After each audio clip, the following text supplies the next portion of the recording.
जहां दोस्तों तो फिर ममता के साथ आखिर कदम से कदम मिलाकर क्यों खड़े हो गए सांसद पप्पू यादव, और साथ ही मोदी शाह को दे दिया खुला चैलेंज, कर दी भविष्यवाणी। दोस्तों क्या बंगाल में बीजेपी के सारे मंसूबे फेल हो गए? दोस्तों वैसे तो हवाई चप्पल, सफेद साड़ी, एक नारी सब पे भारी, ममता बंगाल की शेरनी, उन्हें किसी की जरूरत नहीं, अकेले ही बतौर विपक्ष के नेता के नाम पर वो सत्ता पक्ष, भारतीय जनता पार्टी, जांच एजेंसी, सभी के सामने अकेले भारी हैं, लगातार भारी पड़ रही हैं। दोस्तों यहां तक ममता बनर्जी ने ज्ञानेश कुमार के काम को छीन के दूसरे जजों के हवाले करवा दिया। हाल ये था, एसआईआर बाद में उस नाम पे हुआ क्या, एसआईआर के नाम पर बाद में वहां कैसी स्थिति बनी, सुप्रीम कोर्ट ने क्या फैसला लिया।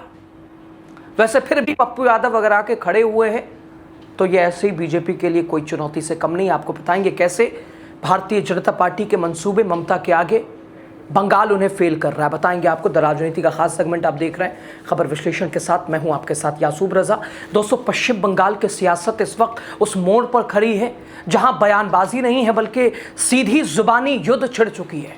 एक तरफ बीजेपी बंगाल की सत्ता हथियाने के लिए एड़ी चोटी का जोर लगा रही है। अब बिहार से निकल के बीजेपी के चाणक्य अमित शाह, प्रधानमंत्री नरेंद्र मोदी चुनावी राज्यों में आए दिन पूरी ताकत लगा दी है, हेलीकॉप्टर का पूरा तेल फूंक दिया है। आम लोग भले ही देश में खड़े रहें तेलों के लिए, सिलेंडरों के लिए, लेकिन चुनाव में फर्क नहीं पड़ना चाहिए, रैलियां होनी चाहिए। और दूसरी तरफ ममता बनर्जी अलग अलग योजनाओं के सहारे हैट्रिक लगाने को लेकर पूरी तरह से बीजेपी को चुनौती दे रही हैं, धूल चटा रही हैं।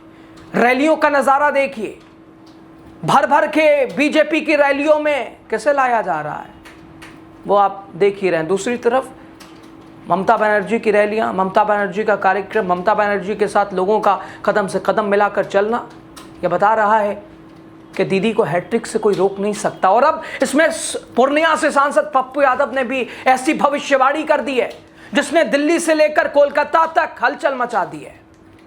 दोस्तों लोकतंत्र का महापर्व पश्चिम बंगाल की रणभेरी, 2 अप्रैल 2026 की तारीख, पूर्णिया सांसद पप्पू यादव का बयान जिसने बीजेपी के विजय रथ के पहिए को जाम कर दिया है। पप्पू यादव ने दो टूक कह दिया है, बंगाल की जनता और बंगाली सेंटीमेंट कभी भी विभाजनकारी राजनीति और रणनीति को स्वीकार नहीं करेगा। ध्रुवीकरण, हिंदू मुसलमान घुसपैठ, इसके अलावा इनके पास कुछ है? विकास पे बात करना है इन्हें।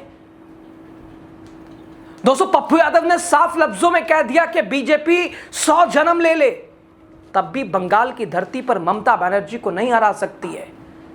सिस्टम का जोर लगा ले, पावर का जलवा दिखा ले, ममता के आगे टिकेगी? सवाल नहीं। उन्होंने ममता बनर्जी को झांसी की रानी, सुपर टाइगर, बंगाल की शेरनी, विपक्षी नेताओं को ममता जैसा अडिग और मजबूत होने की सलाह देते हुए बीजेपी पर बंगाल की संस्कृति को नष्ट करने का गंभीर आरोप लगाया, बंगाल को बर्बाद करने, बंगाल के लोगों को बातों में घुमाने। दोस्तों वैसे बंगाल का रन अब बेहद दिलचस्प हो गया है।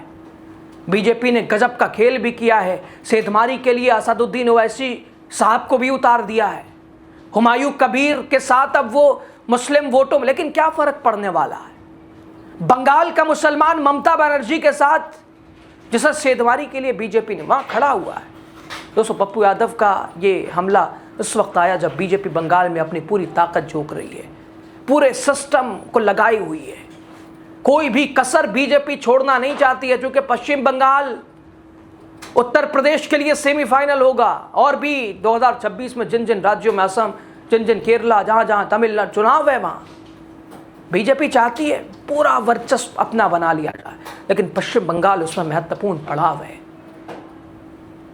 दोस्तों सांसद पप्पू यादव का मानना है कि बीजेपी केवल साजिशों की राजनीति कर रही है और सिर्फ जनादेश के आधार पर कभी जीत नहीं सकती है।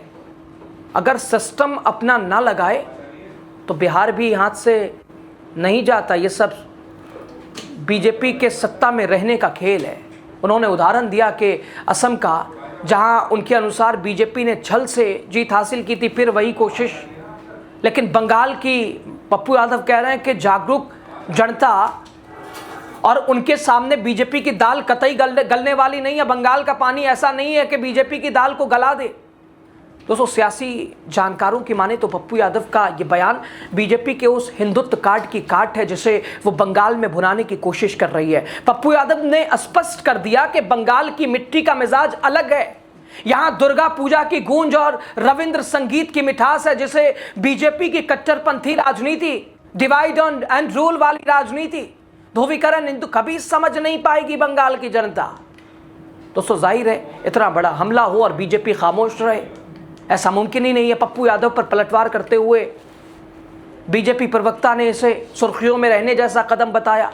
बीजेपी का दावा है कि बंगाल की जनता ममता शासन के भ्रष्टाचार और तुष्टीकरण से उब चुकी है। विकास के लिए कमल का बटन दबाने के लिए पता नहीं, रैलियों में तो लोगों की कतार दिखाई नहीं देती है, कुर्सियां खाली हैं, भर भर के जबरदस्ती लोगों को, और जिन्हें लाया जाता है उन्हें पता नहीं कि ये मोदी जी की रैली में आई है।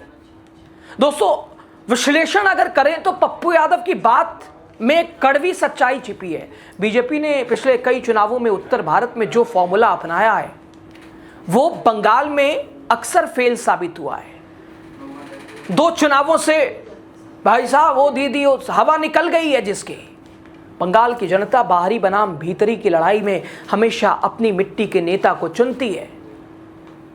पप्पू यादव का साजिश वाला आरोप बीजेपी के उस कार्यशैली पर सवाल खड़े करता है जहां विपक्षी दलों को तोड़कर सत्ता हासिल करने की कोशिश की जाती है। बंगाल का चुनाव दोस्तों सिर्फ 2 चरणों का चुनाव नहीं है, बल्कि यह बीजेपी के अहंकार, बंगाल के अस्तित्व की लड़ाई बन चुका है।